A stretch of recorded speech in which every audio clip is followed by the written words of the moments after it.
नई जिंदगी की नई पाठशाला, नई जिंदगी की नई पाठशाला।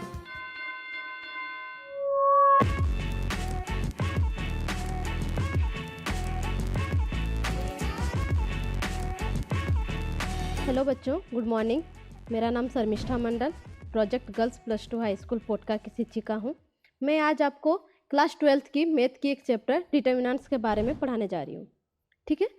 Each square matrix A of order n is associated an expression which has a fixed value is called the determinant of A denoted by DET determinant A और determinant A of order n। ठीक है, यानी हम determinant किसको कहेंगे? Determinant को जानने के लिए सबसे पहले मैट्रिक्स को जानना होगा। मैट्रिक्स आप पढ़ चुके हैं इससे पहले अध्याय में कि मैट्रिक्स को हम किसी भी मैट्रिक्स को हम इस ब्रैकेट से शो करते थे। उसके अंदर में A11 किसी भी, ये फर्स्ट रो कहलाता था, ये फर्स्ट कॉलम कहलाता था। ठीक है, तो यही है, हम किसी एक स्क्वायर मैट्रिक्स का अर्थ हो गया कि उस पे n rows n column, same number of rows same number of columns होने चाहिए। यानी अगर 2 × 2 स्क्वायर मैट्रिक्स है, स्क्वायर मैट्रिक्स ऑफ ऑर्डर 2, यानी इसमें 1 2 2 3 इस तरह का कोई भी नंबर होगा। यानी रोज नंबर, ये फर्स्ट रो, ये सेकंड रो, ये फर्स्ट कॉलम, ये सेकंड कॉलम, यानी 2 × 2 मैट्रिक्स हम इसका ऑर्डर निकालते हैं। तो इस तरह का स्क्वायर मैट्रिक्स होना चाहिए और उसको अगर हम इस तरह से लिख सकें, ये ब्रैकेट लगाएंगे। ठीक है, इससे इसके तरह हम अगर एक्सप्रेशन दे सकें तो वो मेरा डिटर्मिनेंट कहलाएगा। इसको हम DET डिट ए और इसको मान लेते हैं A है, तो determinant of A equals to हम लिखेंगे A11 A12 A13। 1 इसका 1 क्या शो कर रहा है? पहला वाला रो नंबर है और दूसरा वाला इसका कॉलम नंबर है, यानी ये फर्स्ट रो फर्स्ट कॉलम का ये एलिमेंट है और ये first row and second column का। इस तरह से ये जो है ये second row and third column का एलिमेंट है, ये शो करता है। ठीक है, इस तरह से हम कोई भी मैट्रिक्स को हम डिटर्मिनेंट के फॉर्म में लिख सकते हैं।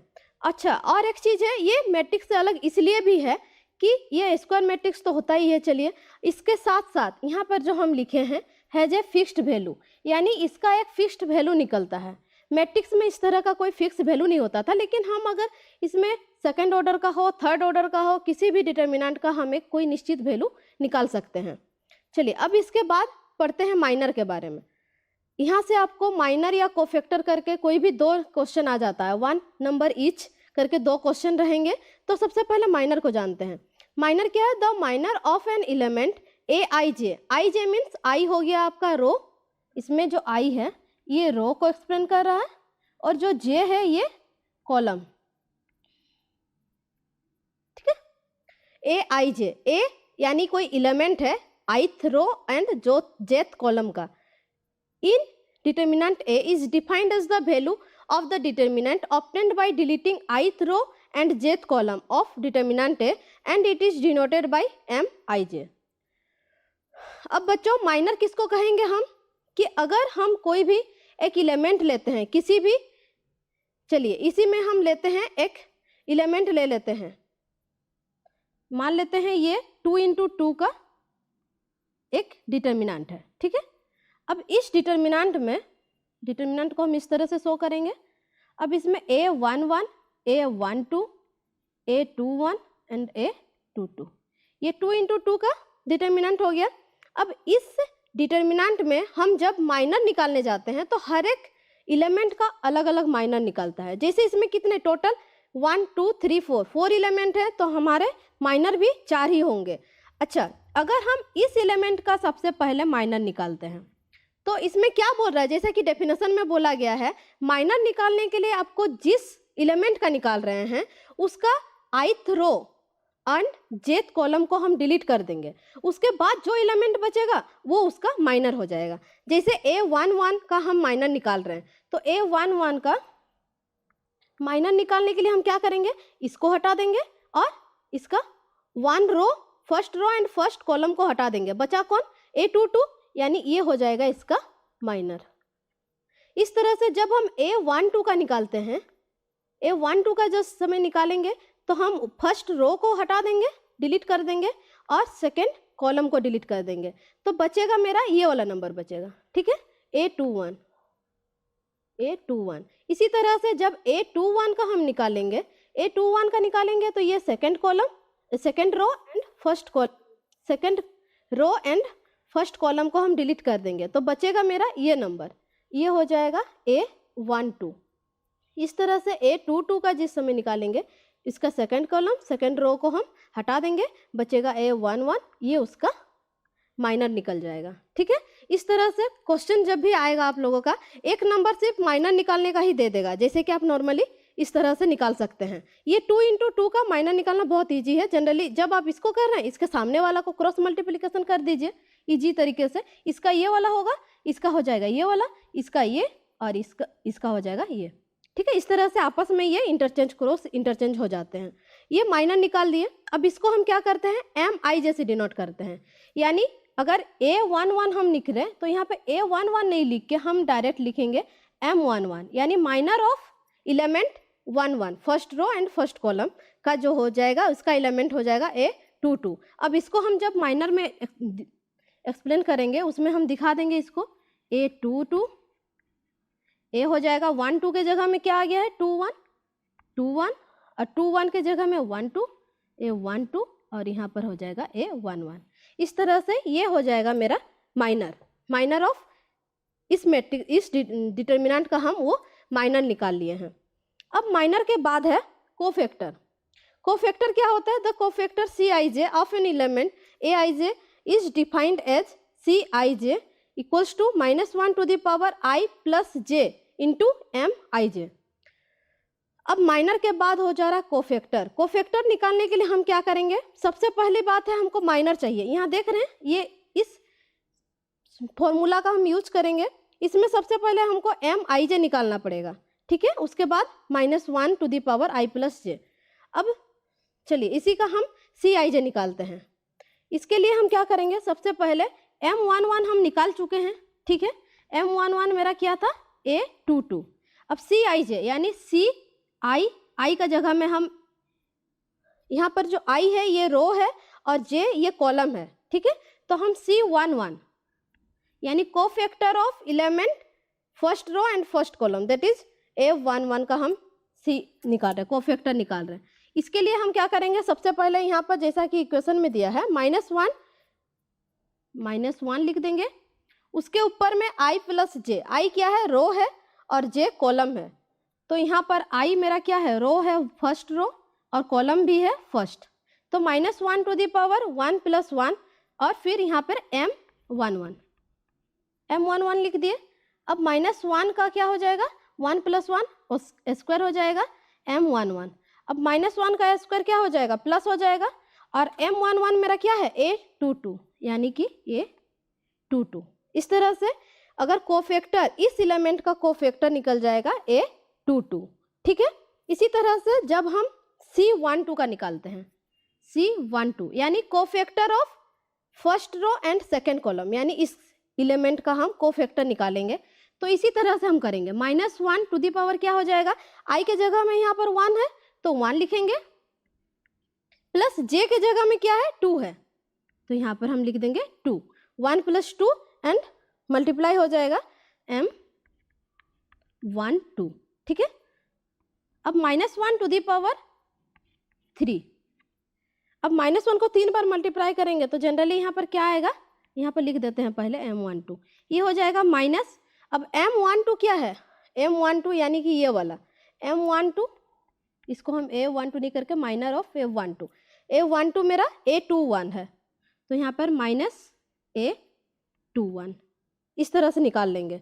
ठीक है, इसी तरह से हम इसको भी निकालेंगे और इस एलिमेंट का भी निकालेंगे। जब इसको निकालेंगे तो -1 to the power 2 + 1 हो जाएगा, यानी इसमें भी -1 to the power 3, -1 to the power 3 that means वो भी माइनस में आएगा इंटू A21, M21 यानी कि A12 है, और इसके जगह में -1 to the power 2 + 2 यानी कि 4 हो जाएगा। -1 to the power 4 that means वो प्लस में आ जाएगा और उसका वैल्यू हो जाएगा, इसमें M22 को मल्टीप्लाई कर देंगे A11, यानी जो मेरा जो कोफैक्टर में आएगा, ये मेरा माइनर था, इसको हम माइनर निकाले थे, लेकिन कोफैक्टर जब हो जाएगा तो यहाँ पर प्लस रहेगा, लेकिन C12 ये क्या आया था -21 माइनस यहाँ हो जाएगा, और इसी तरह से यहाँ पर जब आएगा ये माइनस होगा और यहाँ पर प्लस आ जाएगा। ठीक है, इसका लिखने का कोफैक्टर का एक साइन डिपेंडेंट होता है, वहाँ पर प्लस होता है, ये माइनस ये प्लस। ठीक है, क्योंकि इसके स्क्वायर, इसमें इवन स्क्वायर आएगा और इसमें ऑड स्क्वायर आएगा। इस तरह से हम माइनर और कोफैक्टर निकालने सीख गए हैं। अब इसमें से आपका एक नंबर का क्वेश्चन कवर हो जाएगा। ठीक है, ये हमारा जो ऑर्डर है ये 2/2 ऑर्डर का हम डिटर्मिनेंट का माइनर और कोफैक्टर निकालना सीखे हैं। अब हम 3/3 डिटर्मिनेंट का उस ऑर्डर के माइनर और कोफैक्टर निकालना सीखेंगे। अब हम 2/2 का देख चुके किस तरह से कोफैक्टर, किस तरह से माइनर निकाला जाता था। अब हम 3/3 का देखते हैं। 3/3 अगर डिटर्मिनेंट है, जैसे 3/3 हम इसलिए बोल रहे हैं क्योंकि यहाँ पे 3 रो है, ये है रो 1, रो 2, रो 3 और ये कॉलम 1, कॉलम 2, कॉलम 3। ठीक है, ये क्या है 3/3 ऑर्डर का एक डिटर्मिनेंट है। अब बच्चों हम इसका माइनर और कोफैक्टर कैसे निकालेंगे? तो सबसे पहला है, अगर माइनर हम निकाल रहे हैं M11 का कैसे निकालेंगे? मैंने बताया था माइनर कैसे निकाला जाता है, जिस एलिमेंट का निकालते हैं हम उससे रिलेटेड रो एंड कॉलम को हम डिलीट कर देते हैं। तो जैसे हम M11 यानी कि फर्स्ट रो फर्स्ट कॉलम इसमें इंक्लूड है A11 में, इस एलिमेंट के इस रो को ऊपर वाले रो और ये कॉलम, ठीक है, first row and first column को हटा देंगे, डिलीट कर देंगे। बचेगा क्या A22, A23, A32, A33। अब हम क्या करेंगे, इसका माइनर निकालने के लिए इसको इसके साथ मल्टीप्लाई कर देंगे, माइनस इसको इसके साथ मल्टीप्लाई कर देंगे। कैसे? A22 into A33 minus A23 into A32। ठीक है, ये इसका माइनर हो जाएगा। किसका? ये A11 यानी कि इस एलिमेंट का माइनर होगा ये into A33 minus A23 minus A23 into A32। ठीक है, ऐसे निकाले। इस तरह से M12 का कैसे निकालेंगे? 12 का निकालने के समय हम फर्स्ट रो है, इसको फर्स्ट रो को हम डिलीट कर देंगे और सेकंड कॉलम, इस कॉलम को हम डिलीट कर देंगे। बचेगा A21, A23, A31, A33। तो इसको भी इस तरह से हम इसको इसके साथ मल्टीप्लाई करेंगे, माइनस इसको इसके साथ। इसमें हो जाएगा A21 into A33 minus A23 into A31। इस तरह से रिलेटेड हम सारे रो या सारे मतलब कोई भी एलिमेंट, इन 9 एलिमेंट में से किसी भी एलिमेंट का हम माइनर निकाल सकते हैं। चलिए, जैसे A32 है, इसका M32 minor of third row and second column. Third row ये वाला है और सेकंड कॉलम ये है, इसको हम डिलीट कर देंगे, इसको पूरा और इसको डिलीट करने से क्या बचेगा? A11, A13, A21, A23। ठीक है, अब इसको माइनर निकालने के लिए हम A11 को A23 से, A13 को A21 से हम मल्टीप्लाई करेंगे।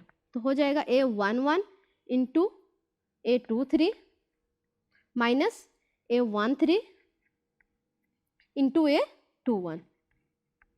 ये हो जाएगा इसका माइनर। इस तरह से हम पूरे 9 एलिमेंट का माइनर निकाल सकते हैं। अब कोफैक्टर आता है। कोफैक्टर निकालने के लिए हम क्या करेंगे? माइनर रहता है, हम कोफैक्टर में क्या लिखते थे? -1 to the power i plus J into M I J. ठीक है, यानी i रो j कॉलम का अगर हम किसी एलिमेंट का कोफैक्टर निकालते हैं तो -1 का पावर क्या हो जाएगा? i row and j column को हम ऐड करके लिख देते थे। उसका पावर निकालने के बाद उसका जो माइनर होता था उसके साथ मल्टीप्लाई करते थे, जो वैल्यू आता था वो मेरा कोफैक्टर हो जाएगा। यानी अगर हम M11 यहाँ पर अगर C11 का कोफैक्टर निकालें, इस एलिमेंट का अगर कोफैक्टर निकालेंगे तो हमको क्या करना होगा? -1 टू दी पावर रो कितना है यहाँ पर? 1 है, और कॉलम यानी जे क्या है? 1 है। 1 + 1 हो जाएगा M11, क्योंकि हम फर्स्ट रो फर्स्ट कॉलम का निकाल रहे हैं। अब इसमें क्या हो जाएगा? -1 टू दी पावर 2। M11 का वैल्यू क्या है मेरा? ये वाला है, यानी कि A22 A33 minus A23 into A32। ठीक है, ये हो जाएगा मेरा वैल्यू -1 का स्क्वायर प्लस में आ जाएगा, इसलिए इसका वैल्यू हो जाएगा A22 into A33 minus A23 A32। ये वैल्यू जो रहेगा ये मेरा कोफैक्टर निकल गया। ठीक है, इस तरह से हम सारे एलिमेंट का कोफैक्टर निकाल सकते हैं। इसमें एक इजी प्रोसेस लगता है, इसमें बस क्या होता है माइनर हम निकालते हैं और उसका साइन चेंज कर देते हैं, जिस समय जो साइन लगता है उसको। तो कोफैक्टर निकालने के लिए हम एक साइन प्रोसेस, एक सिंबल चलता है साइन सिंबल, उसका यूज करके हम कोफैक्टर 3/3 का डायरेक्ट माइनर निकाल के हम कोफैक्टर में चेंज कर सकते हैं। उसके लिए सबसे पहला होता है A11 का प्लस हो जाएगा, A12 का हो जाएगा माइनस, A13 का हो जाएगा प्लस। फिर जब A21 का निकालेंगे तो फिर माइनस हो जाएगा, A22 प्लस हो जाएगा, A23 माइनस हो जाएगा। फिर से यहाँ पर A31 plus, A32 minus, A33 plus. यानी कि यहाँ पर दिखाई दे रहा है ये क्या कर रहा है, डायमंड शेप बना रहा है। ठीक है, माइनस का एक डायमंड शेप चलता है, यानी हम माइनर निकालेंगे और कोफैक्टर में उसको चेंज करने के लिए पहला वाला अगर एलिमेंट है तो हम ये प्लस में होगा, अगर सेकंड एलिमेंट है तो हम इसको नेगेटिव करके डायरेक्ट माइनर का वैल्यू लिख लेंगे। यानी कोफैक्टर और माइनर निकालने के लिए हम इस प्रोसेस का ये 3/3 का हम इस तरह से निकालते हैं। अब हम वैल्यू ऑफ ए डिटर्मिनेंट पढ़ेंगे।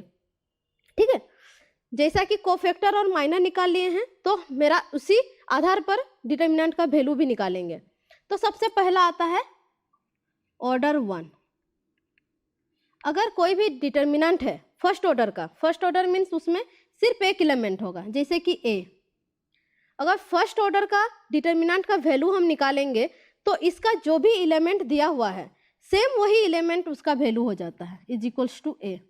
जैसा कि एग्जाम्पल के लिए हम अगर लें कि मान लीजिए -3 है, ये मोड नहीं है, ये डिटर्मिनेंट है। ठीक है, ये फर्स्ट ऑर्डर का डिटर्मिनेंट है, तो डिटर्मिनेंट ऑफ -3 का वैल्यू हो जाएगा -3। ये फर्स्ट ऑर्डर का वैल्यू हम निकालना सीखे।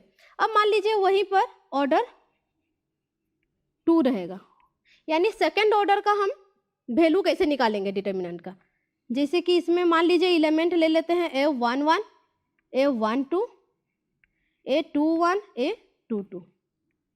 ठीक है, तो सेकेंड ऑर्डर में क्या होते हैं, 4 एलिमेंट होते हैं, तो इसका वैल्यू निकालने के लिए हम क्या करेंगे, ये हो जाएगा A11, A22 minus A12 into A21।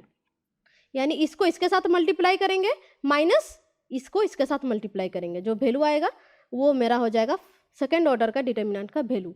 चलिए एक एग्जांपल लेते हैं। मान लीजिए यहाँ पर -3 है फर्स्ट एलिमेंट, A11 -3 है, A12 को 4 ले लेते हैं, इसमें 2 ले लेते हैं और इसमें 5। ठीक है, मान लेते हैं ये एक एग्जांपल में इस तरह का मैट्रिक्स दिया गया है। इसका हम ऑर्डर किस तरह से निकालेंगे। ऑर्डर निकालने के लिए हमको क्या करना है, पहले A11 को A22 से मल्टीप्लाई करेंगे, दैट मीन्स यहाँ पे क्या है -3 इंटू 5 माइनस A12 है मेरा 4 एंड A21 है मेरा 2। यहाँ पर मल्टीप्लाई का साइन होगा, -3 इंटू 5 -15 -4 इंटू 2 8। ठीक है, ये दोनों माइनस है यानी ऐड हो जाएंगे, 23 आगे में लगेगा माइनस। ये इसका वैल्यू आ गया। यानी सेकंड ऑर्डर का यानी 2/2 ऑर्डर का अगर मेरा रहेगा तो हम इस तरह से क्रॉस मल्टीप्लाई जनरली करके हम इसका वैल्यू निकाल सकते हैं। ठीक है, अब इसके आधार पर कुछ क्वेश्चन रहते हैं, जैसे कि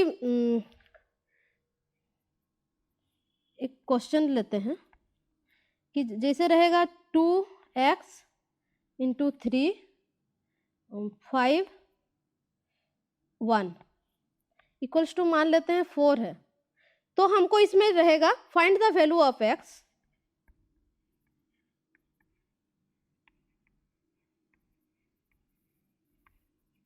find the value of x अगर इस तरह का डिटर्मिनेंट दिया है इक्वल्स टू 4 है, इस डिटर्मिनेंट का वैल्यू हमको दिया गया है 4 है, तो हमको इसमें से क्या करना है, x का वैल्यू निकालना है।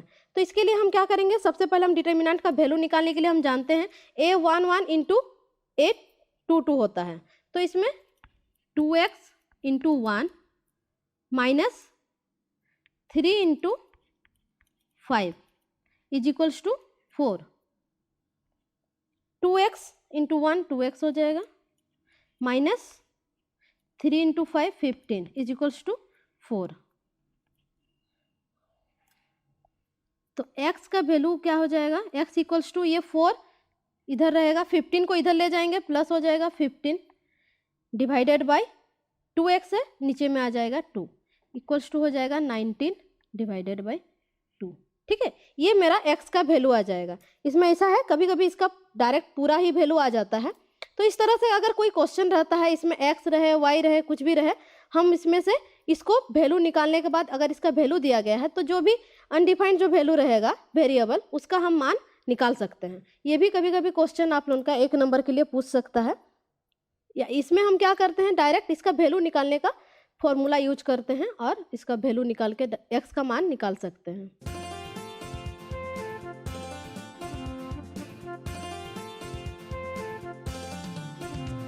नई जिंदगी की नई पाठशाला, नई जिंदगी की नई पाठशाला। जीने का तरीका सबका अब है बदलने वाला, जीने का तरीका सबका अब है बदलने वाला।